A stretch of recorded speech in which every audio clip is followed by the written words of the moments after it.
You wouldn't expect a ghost story to begin with the name Henry Ford.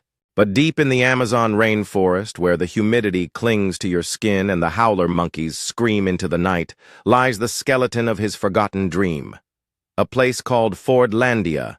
Back in the 1920s, Ford was desperate to break British control over rubber. He wanted his own supply, one that could feed the endless need for tires in his growing empire of automobiles.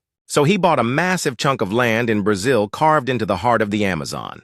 There he planned to build a utopia, a model American town with white picket fences, soda fountains, schools, and jazz music floating through the trees.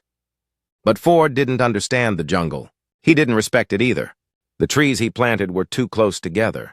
The rubber got sick. Pests and fungi spread like wildfire. Workers forced into American routines rebelled. They were expected to eat hamburgers, attend square dances, and live under strict rules in suffocating heat. Locals called it madness. They said the jungle would never allow this place to live. And they were right. By the early 1930s, Fordlândia was falling apart, a dark echo of its once promising vision. The workers, mostly native Brazilians, hated the schedule, the food, and the forced American way of life. Riots broke out as tensions reached a boiling point, shaking the very foundation of the settlement. One group stormed the mess hall with machetes and locked managers inside a storage building, desperate for change. Ford's supervisors had to escape by boat in the middle of the night under the cover of darkness. The company had no real understanding of local culture or even the diseases that thrived in the region. Malaria, yellow fever, and dengue ravaged the population, leaving devastation in their wake. Doctors couldn't keep up with the rising tide of illness and despair, overwhelmed by the relentless onslaught. And the jungle, always watching, began to reclaim what was never meant to be there, slowly enveloping the remnants of Fordlândia.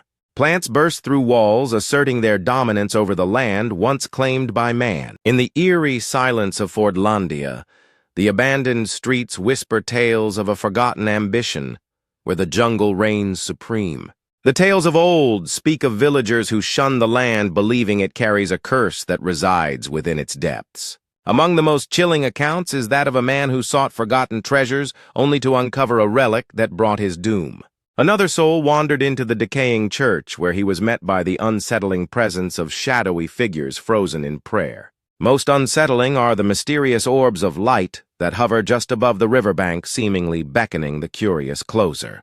Each light, unwavering in its brilliance, draws people towards the haunting heart of Fordlândia, where dreams once flourished and now lie in ruin. The jungle, reclaiming its territory, preserved the echoes of ambition and despair, ensuring that history would not fade away. In the shadows of the past, the stories linger, waiting for those brave enough to uncover the truth hidden beneath layers of silence.